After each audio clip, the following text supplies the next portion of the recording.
कहानी की शुरुआत में हम देखते हैं कि जेम्स राइट, एक सेवानिवृत्त सैनिक, अचानक जापान के एक मार्शल आर्ट स्कूल में घुसपैठ करता है।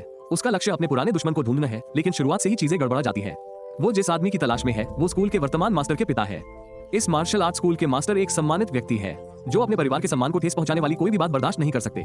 जब वो अपने पिता का अपमान सुनते हैं तो अपने छात्रों को इस अमेरिकी को तुरंत मार डालने का आदेश देते हैं, लेकिन उनकी योजना उल्टी पड़ जाती है। जेम्स कोई साधारण सैनिक नहीं है, वो एक शक्तिशाली योद्धा है। वो बिजली की गति से एक एक करके सभी को खत्म करना शुरू कर देता है। जब उसे पता चलता है कि यह कोई साधारण आदमी नहीं है तो वह अपने छात्रों को रोकता है और पूछता है कि जेम्स वहां क्यों है। कोई जवाब मिलने से पहले ही कहानी अतीत में चली जाती है। 1942 में जापानी सेना मार्च ऑफ डेथ के दौरान शिविर बना रही थी। ये दक्षिण पूर्व एशिया पर विजय अभियान का एक हिस्सा था। प्रथम विश्व युद्ध चल रहा था और जेम्स अपने मृत दोस्त के पास बैठा था जिसके शरीर को उसने खुद दफनाया था। अगली सुबह जापानी सैनिकों ने जंगल में दुश्मनों की तलाश शुरू कर दी। पास ही छिपे जेम्स ने उनका ध्यान भटकाने के लिए एक पत्थर फेंका, फिर अचानक हमला कर दिया जिससे एक सैनिक मारा गया और एक बारूदी सुरंग फट गई। एक पल के लिए उसे लगा कि वो जीत रहा है, लेकिन जंगल में सेना उसकी अपेक्षा से कहीं ज्यादा बड़ी थी। वो पेड़ों के बीच से भागा, लेकिन जल्दी ही पकड़ लिया गया। सेनापति ने आदेश दिया, उसे मत मारो, उसे जिंदा पकड़ो, उसे शिविर में ले जाओ। जैसे ही वो गेट में दाखिल हुआ, सबका ध्यान उस पर गया। कर्नल को तुरंत एहसास हुआ कि वो कोई साधारण आदमी नहीं था। वो ब्रिटिश वायुसेना का पूर्व कमांडर रह चुका था। शिविर में फंसे सैनिकों को एक वरिष्ठ अधिकारी को देखकर उम्मीद न जगे, इसलिए कर्नल ने उसे चुपके से मार डालने का आदेश दिया। पहले तो जेम्स हारा हुआ सा लगा, लेकिन जैसे ही तलवार खींची गई वो बच निकला। अपने अद्भुत युद्ध कौशल का इस्तेमाल करते हुए उसने 3 गार्डों को मार डाला और जंगल में भाग गया। जल्द ही उसे एक दुर्घटनाग्रस्त विमान का मलबा मिल गया, लेकिन वो वहां ज्यादा देर तक नहीं छिप सका। वो फिर से भाग रहा था कि उसका पैर एक छिपे हुए जाल में फंस गया। सैनिकों ने उसे फिर से पकड़ लिया और शिविर में वापस ले आए। कर्नल ने अपना डॉग टैग निकाला और पाया कि उसकी कमर के नीचे धातु लटक रही है। युद्ध के दौरान असाधारण बहादुरी के लिए दिया जाने वाला एक पदक। कर्नल प्रभावित हुए और बोले, इसे अभी मत मारो, इसे इमारत के नीचे वाले हिस्से में ले जाओ और आराम करने दो। लेकिन ये राहत ज्यादा देर तक नहीं रही। अगली सुबह वे उसे एक और युद्ध में भेजने की योजना बना रहे थे जहां उसकी मौत निश्चित थी। रात में गार्ड ने सुझाव दिया कि उसे सोते हुए मार दिया जाए, लेकिन कर्नल ने मना कर दिया।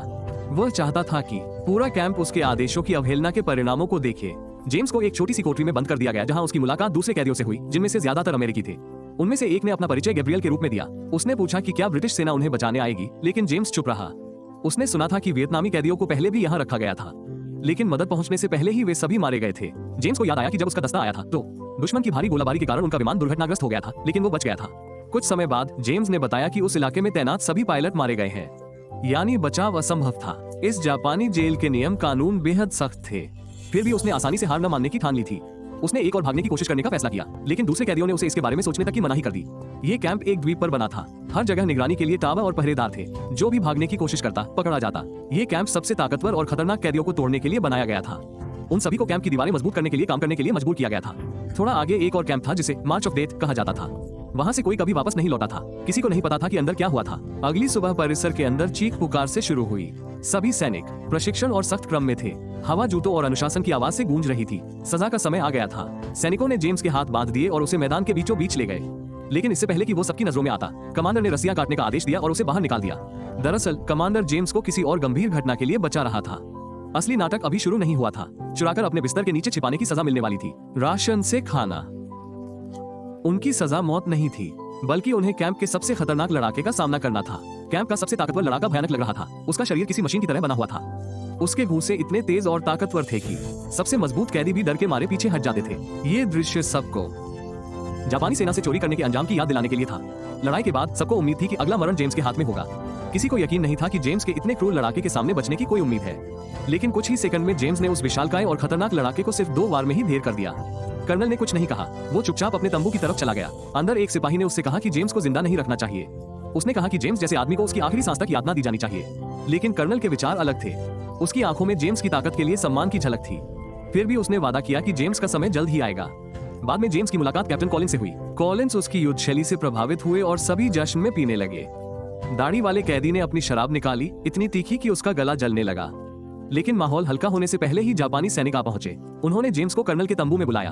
तंबू के अंदर एक युवा नर्स सामान बांध रही थी। जेम्स और नर्स ने एक पल के लिए एक दूसरे को देखा। उन्होंने कुछ नहीं कहा, लेकिन दोनों को कुछ महसूस हुआ। फिर कर्नल ने कहा, मैंने तुम्हें तुम्हारी तारीफ करने नहीं बुलाया था। उसने पहचान लिया था। जेम्स की युद्ध शैली एक ऐसी शैली जो कभी जापान में प्रतिबंधित थी। फिर चर्चा जेम्स के पदक पर आ गई। ये जेम्स का पदक नहीं था, बल्कि उसके पिता का था। कर्नल ने समझाया, मेरे पिता भी सेना में थे। फिर उन्होंने अपने दिवंगत अफसर की तलवार निकाली और जेम्स के गाल पर एक छोटा सा घाव कर दिया। उन्होंने पहरेदारों से कहा कि वे उसे ले जाएं। बात आसान थी, अगले दिन जेम्स को फांसी दे दी जाएगी। अगली सुबह कर्नल ने एक और युद्ध की योजना बनाई। वो जानता था कि जेम्स की लड़ने की शैली एकल प्रतिद्वंद्वी के खिलाफ शक्तिशाली थी, लेकिन एक समूह के खिलाफ काम नहीं करेगी। इसलिए उसने अपने दस्ते के सबसे मजबूत सैनिकों को उसे लड़ने का आदेश दिया। लेकिन जेम्स तूफान की तरह आगे बढ़ा। 1 मिनट के भीतर उसने उन तीनों को नीचे नहीं गिराया। अगर वो चाहता तो वो उन्हें अंतिम प्रहार से खत्म कर सकता था, लेकिन जेम्स रुक गया। उसने उन्हें नहीं मारा। कर्नल बिना एक शब्द कहे अपने तंबू में लौट आया। बाद में जब जापानी सैनिकों ने जेम्स का मजाक उड़ाया तो उसने उनसे कहा कि लड़ाके कायर नहीं थे। उन्होंने कहा कि वे हमारे जैसे ही अपने कमांडर के आदेशों का पालन कर रहे थे। ये सुनकर कर्नल ने 3 पराजित। सभी को यह दिखाना चाहता था कि मसीह यहां मौजूद नहीं है। चुप हो गए। कुछ ही क्षणों बाद शिविर में थे।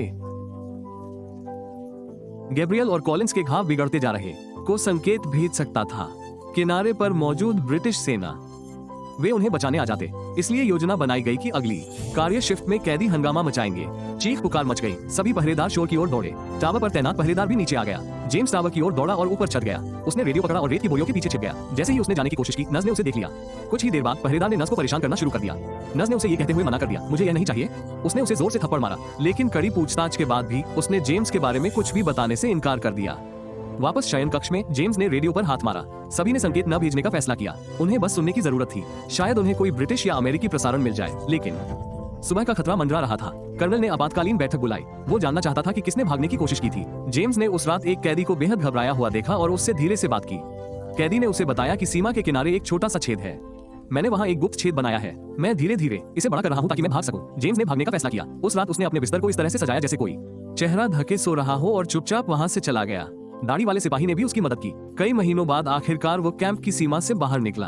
तभी एक गार्ड जांच के लिए आया और उसने देखा कि जेम्स गायब है, लेकिन दाढ़ी वाले सिपाही की आंखों में देखने के बाद उसने कुछ नहीं कहा और चला गया। जेम्स जंगल से होते हुए किनारे तक पहुंचा। अचानक उसने रेडियो पर एक अमेरिकी सैन्य गुप्त कोड सुना। इसका मतलब था कि अमेरिकी सैनिक पास में थे, संभवतः हमले की तैयारी कर रहे थे। वहां उसे वो दुर्घटनाग्रस्त विमान मिला जो उसने पहले देखा था। मलबे के पास एक धातु का हुक पड़ा था और जेम्स को एक नया विचार सूझा। वो चुपचाप उसी रास्ते से होते हुए अपने कमरे में लौट आया। अगली सुबह जेम्स ने अपने दोस्तों को इकट्ठा किया और उन्हें बताया कि उसने क्या खोजा था। रेडियो पर आवाजें नवाहो भाषा में थी, एक ऐसी भाषा जिसका इस्तेमाल केवल अमेरिकी सेना करती है। इससे पुष्टि हुई कि अमेरिकी सैनिक पास में ही थे। जेम्स ने उन्हें कुछ और बताया। उसे जंगल में एक ग्लाइडर जैसा विमान मिला था। अगर वो ग्लाइडर को किसी गुजरते हुए विमान से जोड़ पाता तो वो हवा में उड़कर उन्हें सुरक्षित ले जा सकता था। ये योजना अजीब लग रही थी, लेकिन उनके पास होने के लिए कुछ भी नहीं था। एक छोटा सा मौका भी उनके लिए काफी था। जोखिम के बावजूद सभी मदद के लिए तैयार हो गए, लेकिन उनकी उम्मीद ज्यादा देर तक नहीं टिकी। सैनिक पहुंच गए और जेम्स को कर्नल के सामने ले जाया गया। कर्नल ने भी नवाहो कोड सुना था और जेम्स से उसका अनुवाद करने की मांग की, लेकिन जेम्स ने समझाया कि केवल अमेरिकी सेना ही उस भाषा का इस्तेमाल करती है। उसने कहा, मैं ब्रिटेन से हूं और अगर मुझे पता भी होता तो मैं अपने साथी के साथ कभी विश्वासघात नहीं करता। इससे कर्नल क्रोधित हो गया। उसने सैनिकों को आदेश दिया कि जेम्स को बांधकर तब तक पीटा जाए जब तक वो घुटनों के बल न गिर जाए। हर बार बहुत क्रूर होना था। दर्द की चीखें तंबू में गूंज रही थी। जब जेम्स गिरा तो पहरेदार उसकी रस्सी काटकर उसे फिर से मारने की तैयारी में थे, लेकिन जेम्स ने अपनी बची हुई ताकत का इस्तेमाल किया और अपनी असली योजना शुरू की। उसने कर्नल के सामने ही एक पहरेदार को मार गिराया। कर्नल अदो के आदमी एक कैदी से हार गए। कर्नल को यह बहुत अपमानजनक लगा और वो गुस्से से आग बबूला हो गया। वो शिविर के बीचों बीच गया और कई मजदूरों को मार डाला। उसने घोषणा की कि बाकी लोगों का अब मौत से भी बदतर हश्र होगा। जेम्स ने जो दर्द सहा उससे वो बेहोश हो गया। 2 दिन बाद जब वो उठा तो वो अस्पताल में पड़ा था। कर्नल ने आदेश दिया था कि उसे जिंदा रखा जाए। उसके जख्मों का इलाज थेरेसा नाम की एक युवा नर्स कर रही थी। वह भी 3 महीने से शिविर में काम कर रही थी, बाकियों की तरह फंसी हुई। जेम्स उससे कुछ पूछने ही वाला था कि तभी एक सिपाही आया और उन्हें अलग किया। रात में जेम्स अपने बिस्तर पर अकेला लेटा था। अचानक कैंप में गोलियों की आवाज गूंज उठी। जब उसने आंखें खोली तो उसके चेहरे के पास चाकू चमका। कर्नल एटो सबके सामने एक और आदमी को मार रहा था ताकि उन्हें और डरा सके। यह एक भयावह दृश्य था, लेकिन इसी दौरान जेम्स कर्नल के असली इरादों को समझ गया। एटो जेम्स को चुपके से मारना नहीं चाहता था। हर लड़ाई, हर टकराव एक बड़ी योजना का हिस्सा था। वो जेम्स को एक निष्पक्ष लड़ाई में हराना चाहता था, जैसा उसके शिक्षक ने उसे सिखाया था। जेम्स थक गया था, लेकिन उसका हौसला मजबूत था। उसने कहा, अगर ये तुम्हारा सबसे अच्छा लड़का था तो मैं जरूर जिंदा घर लौटूंगा। कर्नल के हाव भाव नहीं बदले। उसने चेतावनी दी कि अगर जापान हार गया तो कैंप का एक भी आदमी नहीं बचेगा। इसके बाद जेम्स अपने साथियों के पास लौट आया। उसके दोस्तों ने उसे बताया कि उस सुबह अमेरिकी विमान आए थे और उन्होंने हजारों पर्चे गिराए थे। इन पर्चों ने जापानी सैनिकों को चेतावनी दी थी कि अमेरिकी सेना उनकी गतिविधियों पर नजर रख रही है और कैदियों के साथ हो रहे दुर्व्यवहार पर नजर रख रही है। जैसे ही न्याय होगा, युद्ध समाप्त हो गया, लेकिन जेम्स अविचलित रहा। उसने समझाया कि एटो कभी आत्मसमर्पण नहीं करेगा। अगर जापान हार भी गया तो वो शिविर में सभी को मार डालेगा। सब चुपचाप सुन रहे थे, इस डर से कि आगे क्या होने वाला है। रात में गैब्रियल जंगल में ग्लाइडर देखने गया। वापस आते समय उसकी मुलाकात जेम्स से हुई। उनके कमरे का सीधा रास्ता बंद था, इसलिए वे चुपके से बाहर निकले और एक अलग रास्ता लिया, लेकिन गार्ड ने उन्हें देख लिया। इसके बाद हुए संघर्ष में उनके पास उसे मारने या पकड़े जाने के अलावा कोई विकल्प नहीं था। शोरगुल सुनकर एक और अधिकारी आ पहुंचा। इस आदमी को मारने के बजाय जेम्स ने उसे जाने देने का फैसला किया। अधिकारी चुपचाप उन्हें उनके कमरे तक ले गया, लेकिन फिर उसने उन्हें धोखा दिया और गार्डों को बताया कि एक सैनिक की हत्या कर दी गई है। ये सुनकर सभी सैनिक कैदी के कमरे में घुस गए। शिविर में गहरा सन्नाटा छा गया। सुबह तक कर्नल ने फैसला किया कि हत्यारे की पहचान होनी चाहिए। अपने साथियों की रक्षा के लिए जेम्स आगे बढ़ा और कहा, मैंने उसे मार डाला। कर्नल ने सबूत मांगा। उसने जेम्स को एक कैदी के सामने अपनी तकनीक का प्रदर्शन करने का आदेश दिया। जब कैदी ने सहयोग करने से इनकार कर दिया तो गार्ड ने गोली मार दी। उसके सिर में गोली मार दी गई। फिर कैप्टन कॉस को पहरेदारों का सामना करने के लिए भेजा गया। उसने उन सभी को हरा दिया। सभी कैदियों को जानवरों की तरह उनकी कोठरियों में वापस खदेड़ दिया गया। उसे एक बार फिर कर्नल के सामने लाया गया। जेम्स ने उसे कायर कहा और चुनौती दी कि अगर हिम्मत है तो लड़े। कर्नल ने जेम्स के सिर पर मुक्का मारा, जिससे वह घायल हो गया और उसे बाहर फेंक देने का आदेश दिया। उस रात जेम्स और गैब्रियल सचमुच भाग निकले। वे जंगल से होते हुए तट की ओर बढ़े ताकि अमेरिकी सेना से संपर्क कर सके। वे अलग अलग भाषाएं बोलते थे ताकि जापानी सैनिक उन्हें समझ न सके। उनकी योजना सरल थी, सिग्नल भेजने के लिए रॉकेट चुराना, उसे हवा में छोड़ना ताकि कोई गुजरता हुआ विमान उनकी स्थिति का पता लगा ले, फिर ग्लाइडर को विमान से जोड़ना और द्वीप से उड़ जाना। यही उनके भागने का एकमात्र मौका था। जब जेम्स कैंप में अपने कमरे में लौटा तो सब कुछ सुनसान था। कमरा खाली था, बत्तियां बुझी हुई थी। अचानक सैनिक अंदर घुस आए और उसे बेहोश कर दिया। उसकी नींद तभी खुली जब हवाई जहाजों की गर्जना आसमान में गूंज उठी। कैंप की नर्सों ने ऊपर देखा, यह मानते हुए कि अमेरिकी उन्हें बचाने आए हैं। कुछ ही क्षणों बाद पूरे कैंप में अफरा तफरी मच गई। कैदियों को बांध दिया गया था और विस्फोट से द्वीप हिल गया था। अमेरिकी सेना ने हमला शुरू कर दिया था। कर्नल एडो ने इलाके पर नियंत्रण खो दिया था। गुस्से में आकर उसने हर किसी को मारना शुरू कर दिया, चाहे वो सैनिक हो या कैदी। गोलीबारी के बीच जेम्स को एहसास हुआ कि उसे रेडियो तक पहुंचकर अमेरिकी सैनिकों से फिर से बात करनी होगी। लेकिन जब वो रेडियो तक पहुंचा तो वो पूरी तरह से नष्ट हो चुका था। अब उसकी एकमात्र आशा टावर पर लगा ट्रांसमीटर था। नर्सों ने इस समय अदम्य साहस दिखाया। उन्होंने पहरेदारों का ध्यान भटकाया, उन्हें अपने पास बुलाया और फिर उन्हें खत्म कर दिया। अब रास्ता साफ था। टावर के ऊपर से गैब्रियल ने तुरंत एक आपातकालीन संकेत भेजा। नीचे पूरा शिविर अफरा तफरी में डूब गया। जापानी सैनिकों ने भागने की कोशिश कर रहे कैदियों पर गोलियां चलाई। जेम्स चुपचाप ये सब नहीं देख सका। उसने राइफल उठाई और गोलियां चलानी शुरू कर दी। उसने कई पहरेदारों को मार गिराया और बाकी कैदियों को भी जवाबी कार्रवाई करने का साहस दिया। धीरे धीरे शिविर में एक बड़ा विद्रोह भड़क उठा। उन्हें जो भी मिल सका उन्होंने उसी से लड़ाई लड़ी। लड़ाई के बीच में कैप्टन कॉलिंस का सामना उस अधिकारी से हुआ जिसने उन्हें शुरू से ही परेशान किया था। उनकी लड़ाई तेज हो गई, लेकिन ज्यादा देर तक नहीं चली। लंबा कॉलिंस जीतने ही वाला था कि किसी ने उसे पीछे से गोली मार दी और वो गिर पड़ा। अपने दोस्त को गिरता देख जेम्स और भी ज्यादा गुस्से में आ गया। वो सीधा कर्नल के तंबू की ओर भागा, जहां कर्नल एटो तलवार खींचे खड़े थे। दोनों के बीच घमासान युद्ध छिड़ गया। एटो आखिरकार गिर गया और जेम्स थका हुआ, खून से लथपथ लेकिन विजयी होकर खड़ा रहा। गैब्रियल ने जेम्स को घसीटकर बाहर निकाला। विमान ऊपर चक्कर लगा रहे थे और समय कम होता जा रहा था।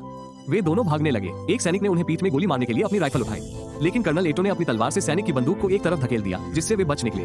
यह विक्टर के प्रति सम्मान का उनका अंतिम इशारा था। जेम्स और गैब्रियल जंगल से होते हुए ग्लाइडर के पास पहुंचे। ऊपर अमेरिकी विमानों ने अपना अंतिम हमला किया। तभी जापानी सैनिक पेड़ों से हमला करने के लिए निकले, लेकिन विमानों ने गोलीबारी शुरू कर दी।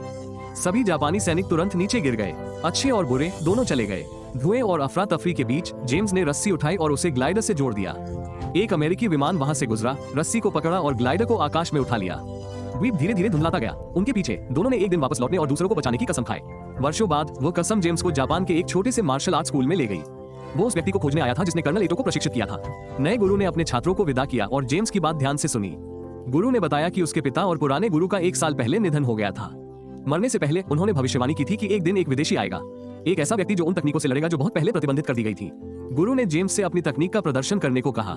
जेम्स ने खुद को स्थिर किया और बिना हमला किए कुछ घातक चालें दिखाई। गुरु ने तुरंत उसे भविष्यवाणी वाले व्यक्ति के रूप में पहचान लिया। फिर उसने अंदर एक छोटा लकड़ी का बक्सा खोला जिसमें जेम्स के पिता की धातु और उसका डॉग टैग था। 2 योद्धा जो किसी जमाने में दुश्मन रहे होंगे अब शांति से साथ खड़े थे। अगर आपको वीडियो पसंद आया हो तो कृपया इसे लाइक करें और चैनल को सब्सक्राइब करें।